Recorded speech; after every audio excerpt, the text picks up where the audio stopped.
we're gonna go ahead and move right along in this. And look, we have to talk about this because Will, at the beginning of the season, I think we're a little less optimistic than we were last year. Last year we teased the Super Bowl idea Yeah. next to Whoops. Ab. Yeah, that didn't come to fruition. But this year we were more realistic. But we are definitely pleasantly surprised by our position because, Will, we could be in the playoffs. Uh, Playoffs? Don't talk about playoffs. You kidding me? Playoffs? I just hope we can win a game. Yep. Yeah. Just hope we definitely hope we can win a game going down this stretch. We are 6-1-1 over the last 8 weeks, but we a year ago we had four straight. We were feeling pretty. Then we had a gauntlet that we had to go through: Philly twice, Dallas twice, and then a reprieve at the end, getting to beat the Giants. But we also dealt with a lot of injuries, which is what we just talked about. But we're here again. We're more and actually more in the playoff hunt this year. We've looked good. I think it's been kind of an exciting season compared to kind of maybe last year. Mhm. Brings you back to 2 years ago. But what are your thoughts about the season thus far, the playoffs, our potential chances? What do you think? Yeah. Yeah. I mean, the season kind of going the way I thought it might be. A lot of close games. I actually thought, I think in the beginning of the year, we predicted we would win a lot of games 31-28 Yeah. because we'd have a high powered offense. We didn't trust our defense. And isn't it funny how now we don't really trust our offense, but we trust the defense Right. to be out there and make a play? So, it's funny how things happen like that. But, a 7-5 type record, 7-6, because who would have thought a tie or 8-5 is about where I thought we could be. I think I predicted us to go 10-7. So if we win 3 or 4 games, we win 10 games. So we're kind of right there. So we're about where I thought we would be on the better side of 500. Was kind of my thought on this. There's a couple games that the Tennessee game is just really frustrating to think back to. Yeah. But we've also had the Bears and the Colts games where we probably could have said we should have lost that game. Yeah. So we got to also take that in consideration. So I guess the season's kind of turned out the way I thought it would. I thought we would rely a lot of our running game, and it took 4 or 5 weeks for us to get to that. I think health had a lot to do with it. Yes. I really think they went into the season saying that Brian Robinson was going to be their guy, and we were going to be relying on the running game. And then he had what happened to him, and that changed a lot. Yeah. And I think Scott Turner went into it saying, well, then I've got a quarterback who can throw it, so I'm going to take care of this, I'm going to throw the ball. And that wasn't the game plan for success for this team because we don't have an offensive line that can block well enough for, to give it a quarterback time. So we've gotten back to doing what we need to do is run the ball, control the ball, 2 running backs, technically, giving Samuel three guys handling the ball, and a quarterback that just doesn't need to make mistakes. And so we alluded to that old Jonathan Stewart, D'Angelo Williams type team in Carolina. We kind of turn into that. So that part I think is kind of coming to fruition. So we're kind of on track, and it's exciting to say. Playoffs are within reach. That's always exciting. What about you? I mean, it's December football. And last year it was we just want meaningful December football games. This year, ladies and gentlemen, if you hadn't watched our show last week, we've dubbed this the December to remember. So we're kind of hoping to have a memorable December. And look, we have, like I told Janae, we have the road is right in front of us. We have winnable games. I mean, we know about the quarterback situation in San Francisco. Brock Purdy still has a lot of weapons, but he's very inexperienced. Deshaun Watson has not played and something like 700 days or something prior to him playing this game, and now he's back, and he looked mediocre. He didn't look great at all. So we have that one.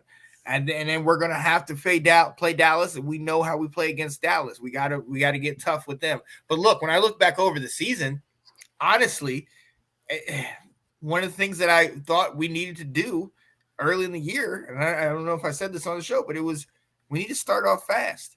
And that's why that first victory was so big to me, because I was like, yes, right out the gate, let's go. And it was a comeback victory. We were down and we got back into it. Yes, all right, cool. And then dealing with the Lions game. Oh, that first half was awful. Yes. The Philly game where, they put up 24 in the second quarter. The Dallas game where penalties, Janae, didn't get called. Let's just say that, all right? But you go back to those, and then obviously the Tennessee game. Like that one live, being right there, driving down the field with how all the things that happened and all the times where we really could have cashed it in, we kept fighting. And to have a chance at the end just to throw that interception, it just was like, y'all got to be kidding me. You know what I mean? But we fought. We started off talking about having a bend but don't break defense, and we now ended up talking about our defense being top 10 in some categories and actually being feared. Members of our defense, Deron Payne, Jonathan Allen, our secondary, Cam Curl, and the other Derek Forrest, been playing top tier football. These are all things that I look back over and I'm like, yes, because we both thought we were going to be decent around this way, but I don't think we really knew who was going to be in the spot. You know what I mean?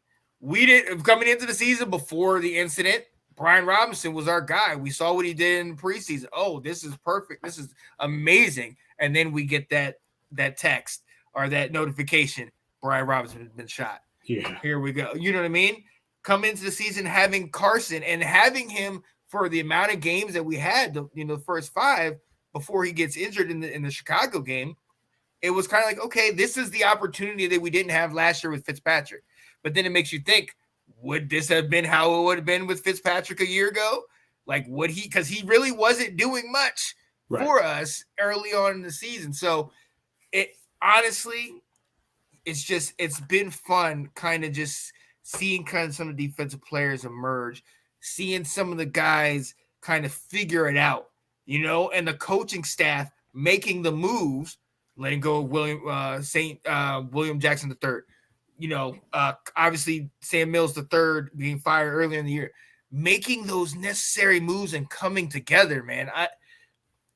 It makes me feel good that we're in this position, and not just because Mondays are a lot easier when I can talk trash to Janae because we're doing well. Yeah.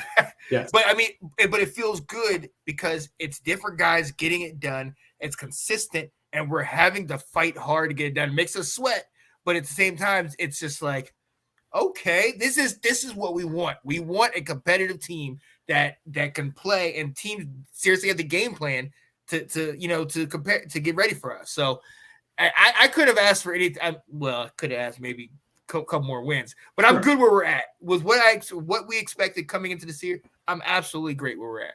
Yeah. Well, if you think about it, we were 1-4. Yeah. And now we're talking to us at 7-5-1. Yes. It's wild to think that at one point when we had a really low spot of the season where we're like, okay, let's tank. Let's go. Bryce Young, we got to, CJ Stroud, who we getting next year, and now we're talking about, well, we probably still need one of them, could use one of them, but, we're talking playoffs. Yeah. And to me, it's like, I guess my question to you is like, have your feelings on the coaching staff changed as a result of where we're at now? I was always behind Ron Rivera in the sense that he just has something about him that is kind of just that strong will, very stoic, very, like I'm the captain, I know I talked about, especially in the Detroit game, that he has that look, and I want some excitement. I want some, let's effing go. I want that. But at the same time, we needed that stoic in that first. We needed in those first 5 games. We needed somebody that did not waver, that was going to continue to say, it's going to work. We're going to figure it out. We're going to just give us time. Listening, like you said, listening to reports, talking about it, listening to Don Geronimo and him do those early interviews. And it was like, so coach, what happened this week? And he's trying to make it light of it. And coach is just like, look, I just need to do my time and get out of here. And compared to recently, when we had it over in Reston, it was live and Ron's wife was there.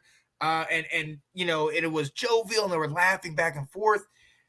He just kept us together. Mm-hmm. And that to me is huge. And then you go back and look at the Jack Del Rio comments about the January 6th and everything. That could have really derailed the team. That could have derailed our season right there. Yes. You know what I mean? We had issues with it just in the Let's Talk Football group.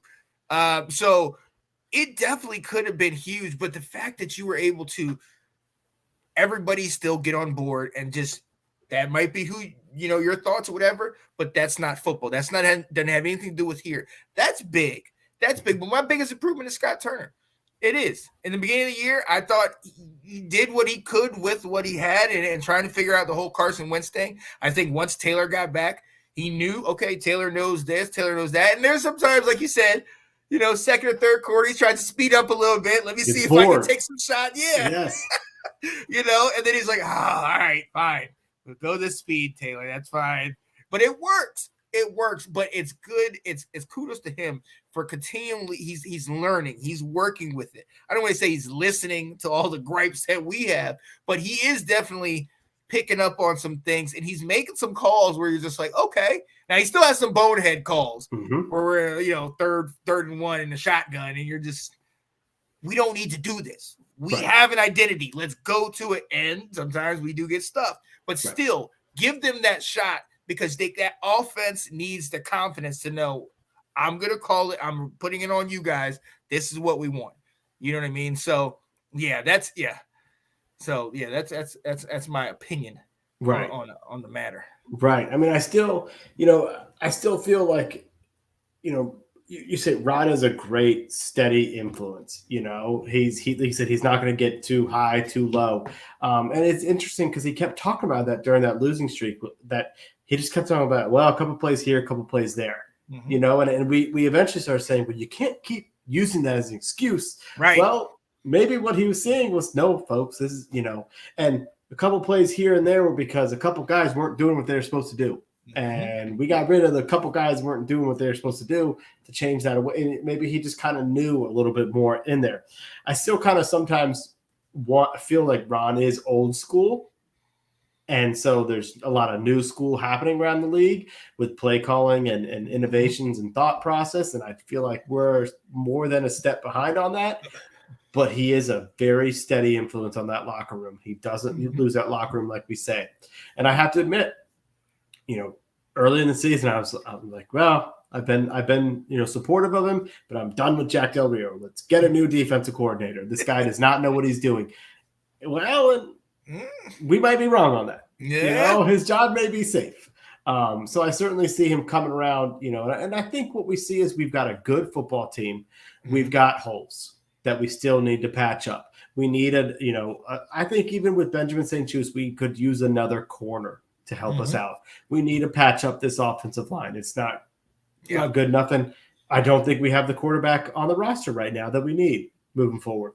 Yeah. So we've got some things, but we've got a good football team, and it's kind of done. They've built the team exactly the way Ron has already mentioned. Like either you have a franchise quarterback or you build everything else until you're ready to go get the guy. And it seems like, well, maybe they are actually building everything else, especially when Ron kept talking about year 3 is the big year. And now you can kind of look and see, okay, maybe the scheme is working. Maybe the coaches are working. The players around are improving. So maybe this is getting things going the right way so we do need to believe in him. Oh yeah. Look, the proof is in the pudding. All 3 of these years he's had slow starts, but there's something about the middle of the season. You get to late October and November, and we just start gelling. We start getting it together. And regardless, I mean, last year was rough. Last year it didn't look good early. The first year we went 1-7, 2-7. It did not look good early, but he still gets us together. Him, Rivera, then having Del Rio, somebody that, like you said, they might have missed the boat as far as the timing and as far as them being, archaic in a sense, but they understand each other. You know what I mean? And there's something that they kind of get with some of the veteran players where it's like, hey, there's certain things that you need. All the fun offenses and all that stuff can be good. Good character, trust, dignity, integrity. Those are the type of things. And I feel like that's kind of the things that they portray.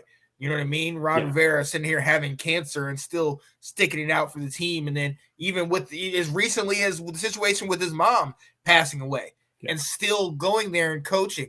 And I thought it was really funny. Not funny. Forgive me. That's nowhere near what I was saying. I thought it was really interesting what somebody interviewed Ron Rivera, and they were asking him, how do you do that?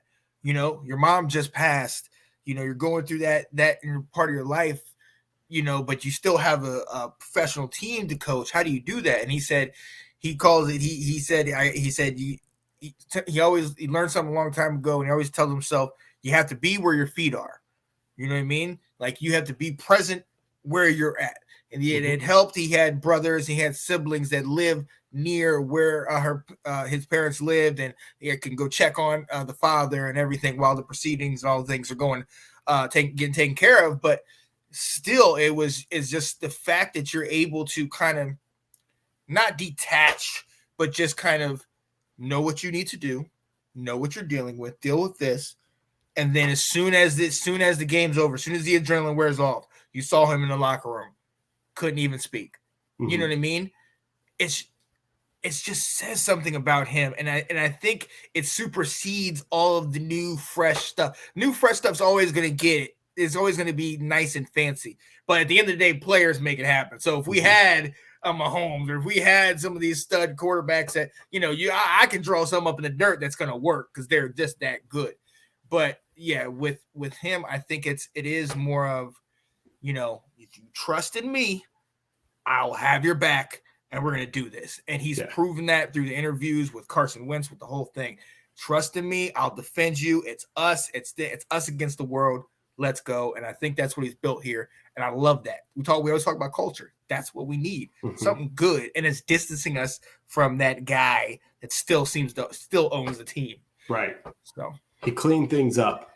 Yeah. He said he was going to do it. He came in here and cleaned things up. Absolutely. I love it. Thanks for watching. If you like that clip, be sure to check out the other great content from the Let's Talk Football community. And as always, please like, subscribe, and hit that notification bell so you'll be notified when more great content like this becomes available.